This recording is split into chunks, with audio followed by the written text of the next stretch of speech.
여러분, 마지노선이라고 하는 말 들어보셨죠?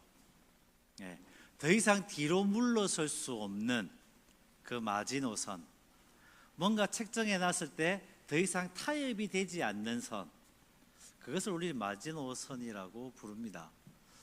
1930년대에 독일과 맞닿아 있는 프랑스 지역에 거대한 성벽을 쌓았습니다. 요새를 만들었죠. 엄청났습니다. 땅 속에다가 군인들이 지낼 수 있는 병영도 만들고 철도까지 만들었습니다. 독일군이 쳐들어오면 다 막을 수 있을 정도로 정말 든든한 요새였습니다.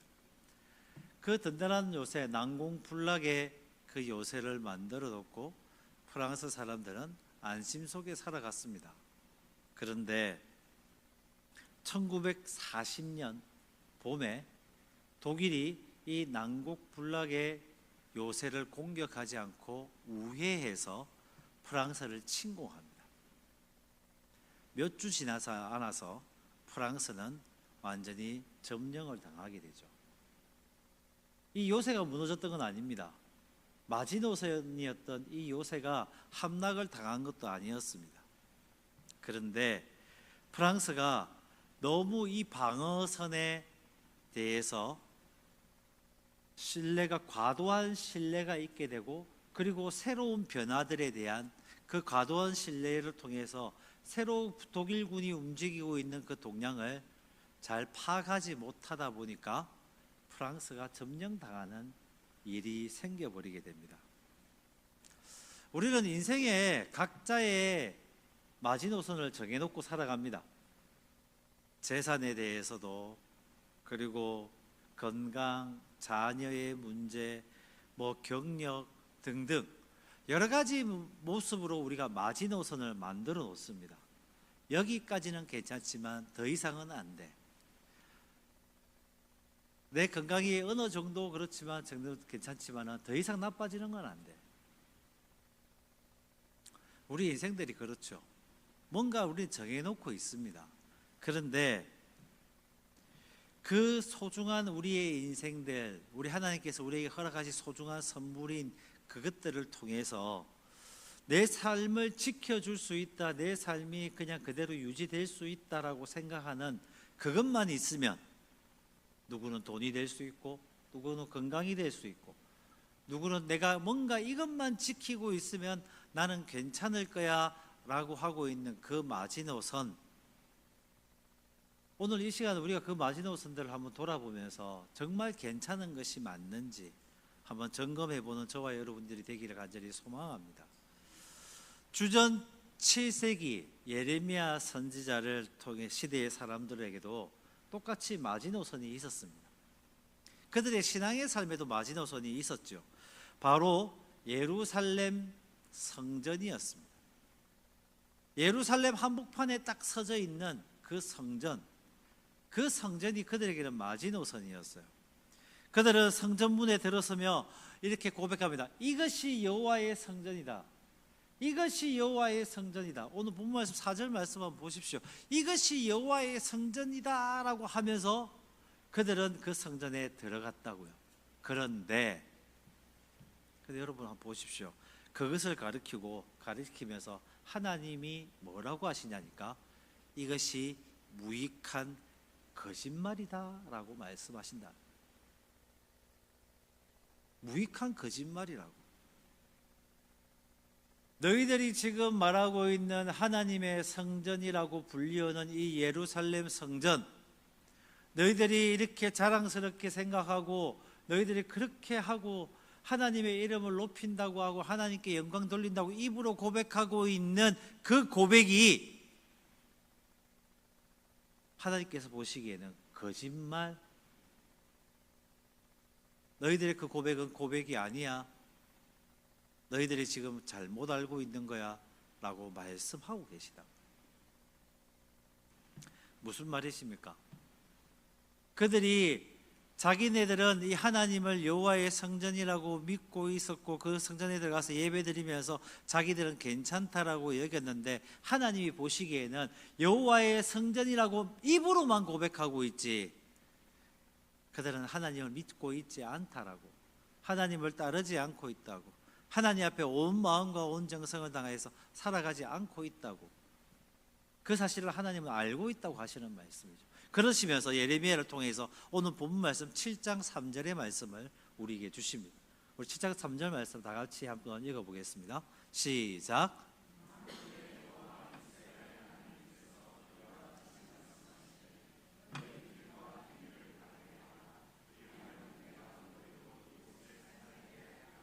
아멘.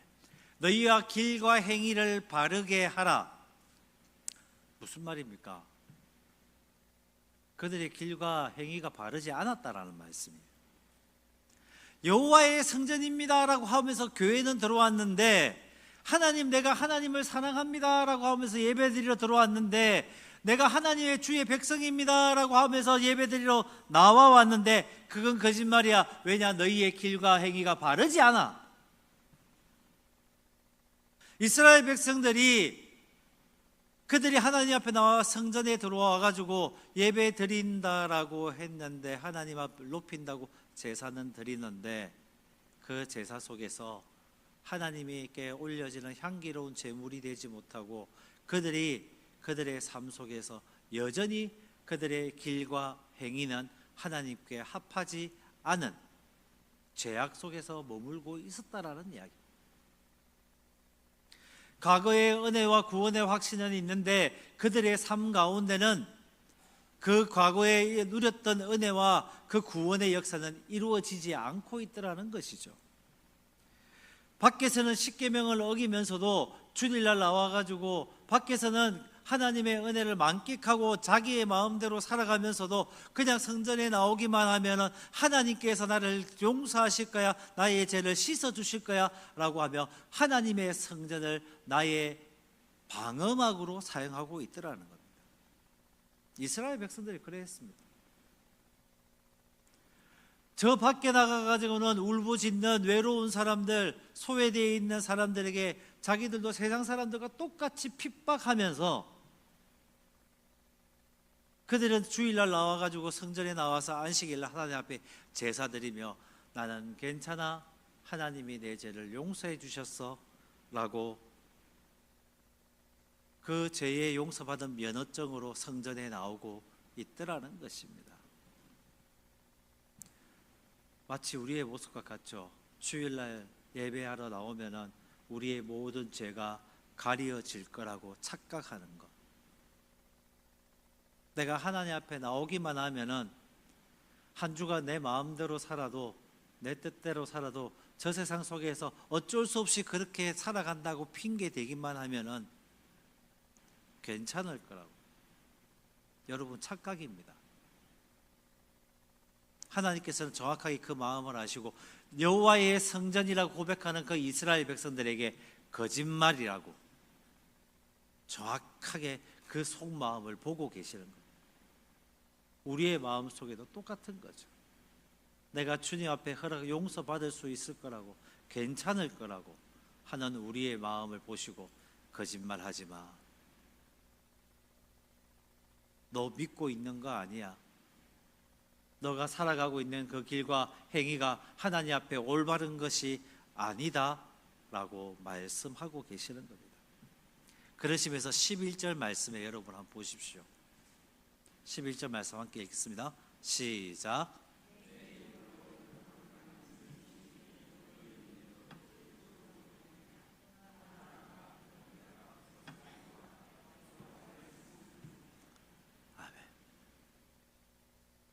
보라, 너희의 눈에는 도둑의 소굴로 이 성전이 도굴의 소굴같이 보이느냐?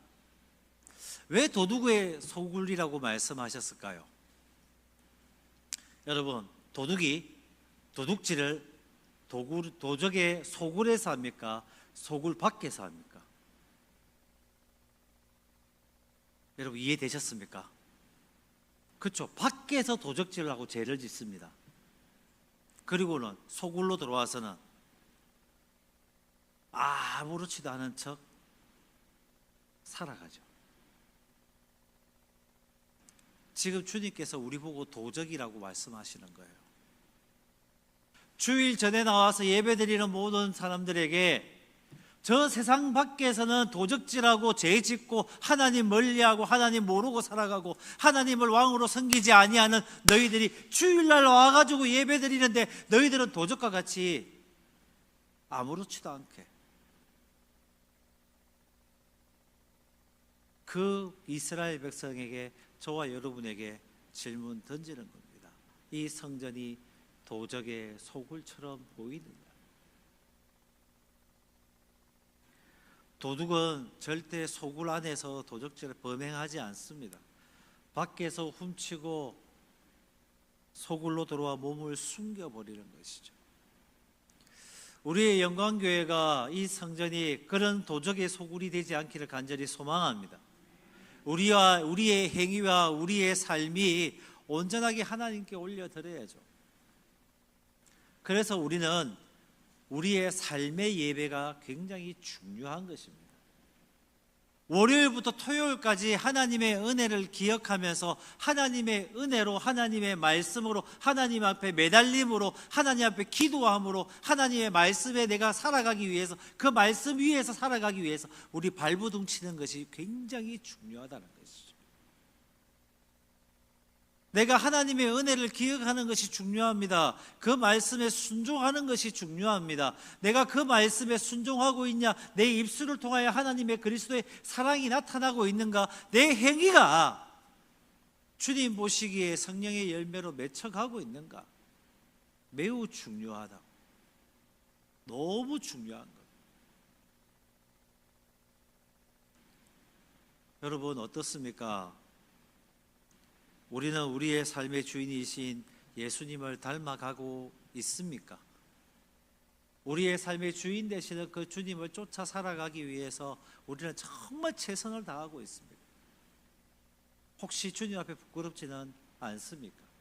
내 삶에서, 내 가정에서, 나의 삶의 현장에서, 직장에서 나를 만나는 이웃들에게 과연 나는 예수님의 모습으로 겸손하고 작으며 섬기는 자의 모습으로 주의 사랑을 표현하고 있습니까? 그러한 말씀의 순종함이 저와 여러분에게 있기를 간절히 소망합니다. 그러면 성전을 도둑의 소굴처럼 여기는 자들에게는 소망이 없을까? 참 우리 하나님은 긍휼히 우리를 여기시는 분이셔서 그 도적의 소굴 같은 곳에 예수 그리스도를 보내주십니다. 우리를 너무나 사랑하시는 거죠. 성전뜰에서 장사하는 자들을 쫓아내시며 이 예레미야의 말씀을 다시 한 번 더 상기시켜 주시는 겁니다.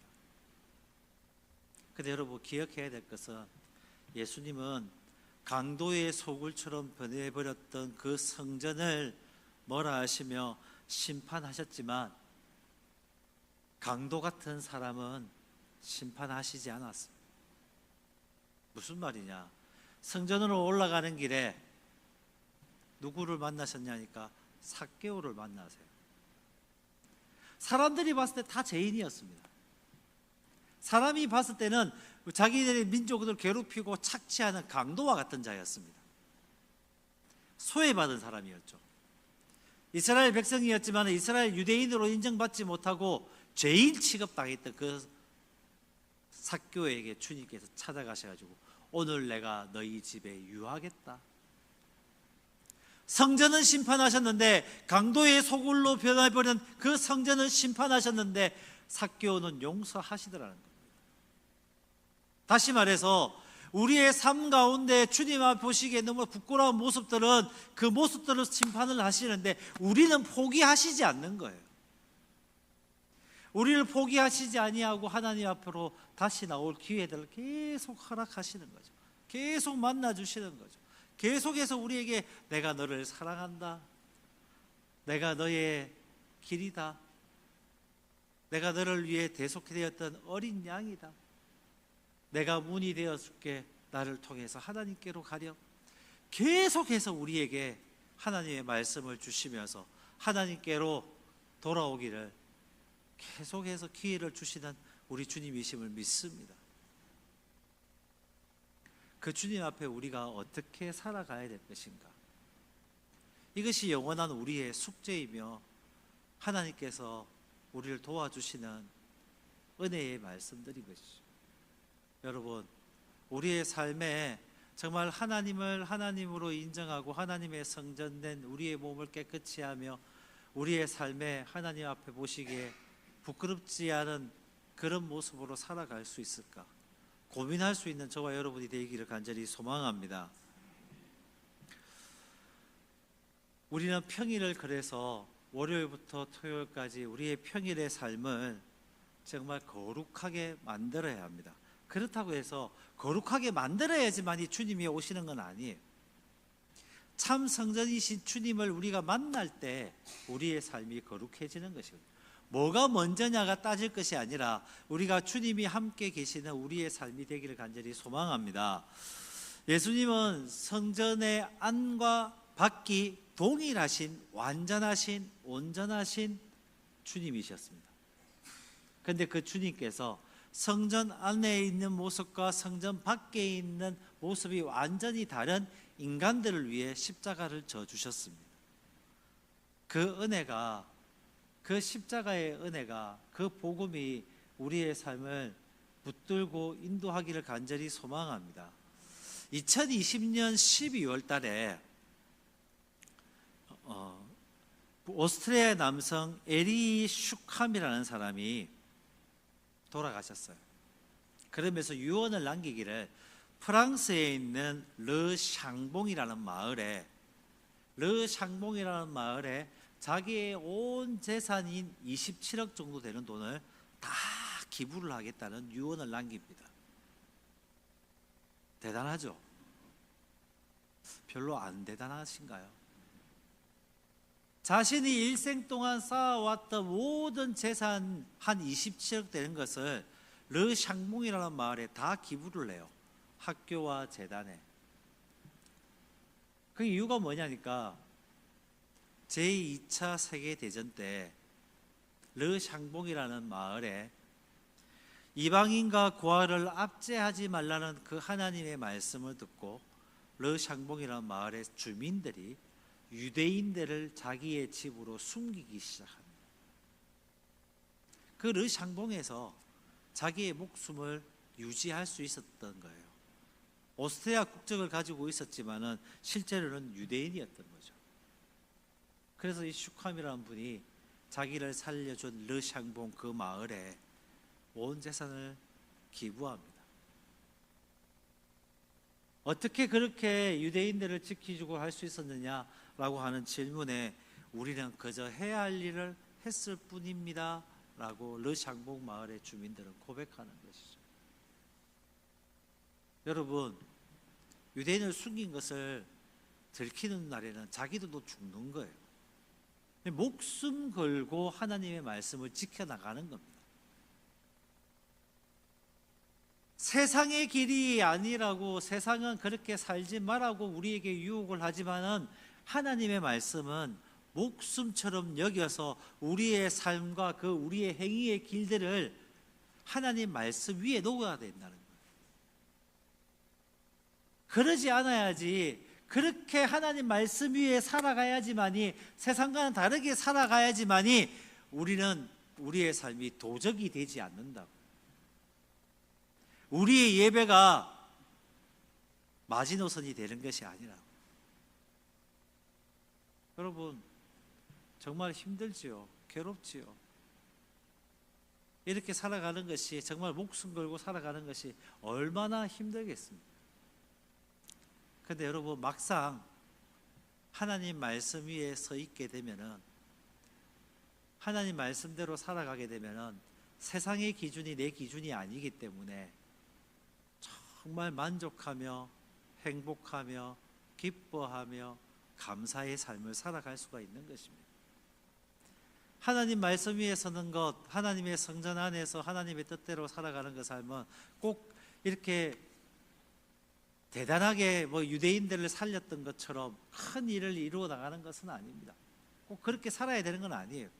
한 식당을 하는 집사님의 이야기입니다.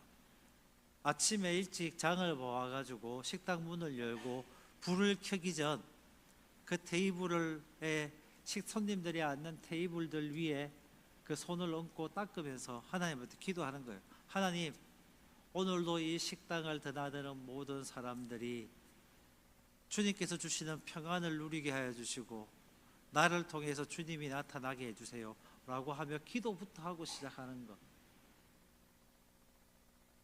이것이 내 삶 가운데 주님의 말씀을 내 안에 두고 주님을 모시고 살아가는 모습이라는 것이죠.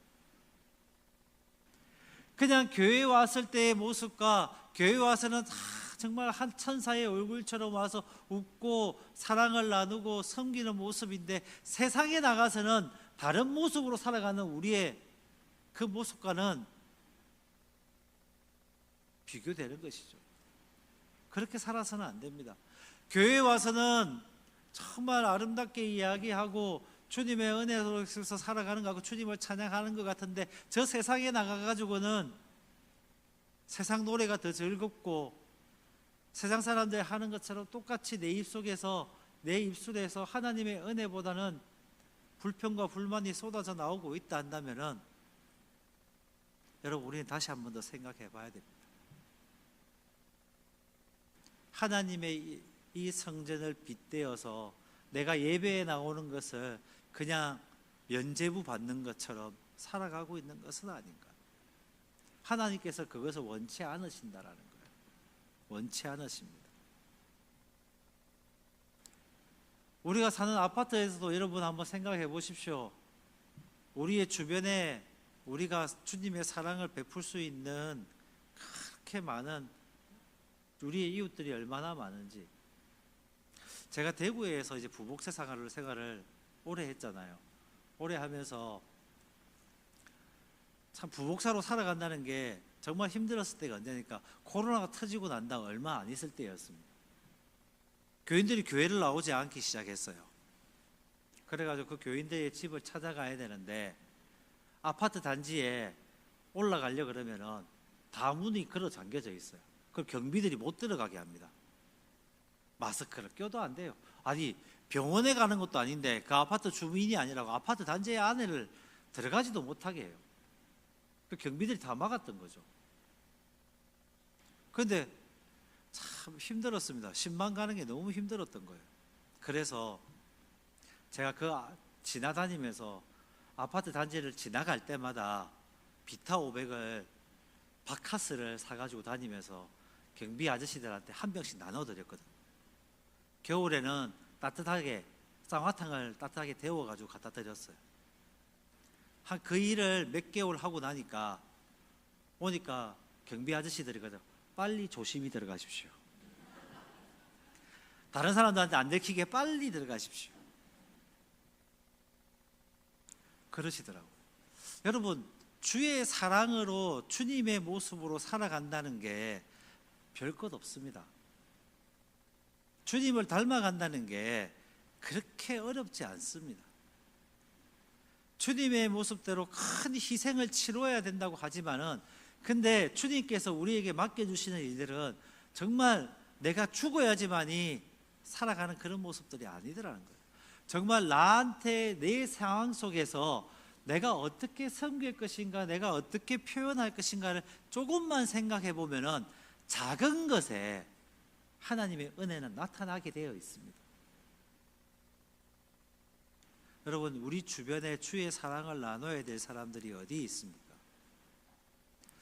지난주 목요일이었나요? 화요일이었나요? 제가 아침에 출근을 한다고 나오는데 교회 안에가 교회 문이 열려 있고 또 들썩해요. 그래 봤더니 제가 출근도 안 했는데 벌써 1층에 무더위 쉼터에 여러분들이 나오셔가지고 누가 틀어줬는지는 모르겠지만 선풍기도 돌아가고 있고 커피 한 잔씩 타셔가지고 정말 편안하게 쉬고 계시더라고요. 제가 그 모습을 보면서 너무나도 감사했습니다. 먼저는 우리 성도님들께 감사했고 하나님께 감사했어요. 교회가 이래야 돼요. 성도의 모습이 이래야 돼요. 정말 우리에게 맡겨주신 세상을 향해서 우리의 마음이 열려 있고 우리가 주님의 사랑으로 섬길 수 있는 모습이 되어야 한다. 여러분, 이번 한 주간 여러분들의 세상 속에서 내가 정말 이곳이 여호와의 성전이다라고 외쳤던 이스라엘 백성들처럼 내 삶의 장소가 하나님의 성전이 되고 있는지, 하나님의 은혜가 흘러나가고 있는지, 하나님의 말씀이 생명수가 되어서 흘러넘치고 있는지 우리가 다시 한 번 더 돌아보며 점검해보는 시간이 되기를 간절히 소망합니다. 이제까지 그렇게 못 살았다 한다면은 지금 그곳이, 여러분이 서 있는 그곳이, 여러분이 살아가는 그곳이, 여러분들이 서 있는 그 주방이 하나님의 은혜로, 하나님의 사랑으로 흘러넘쳐야 돼요. 그러면서 고민하면서 이번 한 주간도 승리하시는 저와 여러분이 되기를 간절히 소망합니다. 그렇습니다. 그래서 제가 오늘 말씀의 제목을 뭐라고 해놨죠? 빨리 모르겠어도 빨리 주부라도 찾아보는데 컨닝이라도 좀 하세요. 뭐라고 해놨죠? 그렇습니다. 성전인 사람. 내 삶이 성전인 사람, 내 삶의 예배가 끊이지 않는 사람, 그러한 삶이 저와 여러분의 삶이 되기를 주님의 이름으로 축원합니다. 기도드리겠습니다.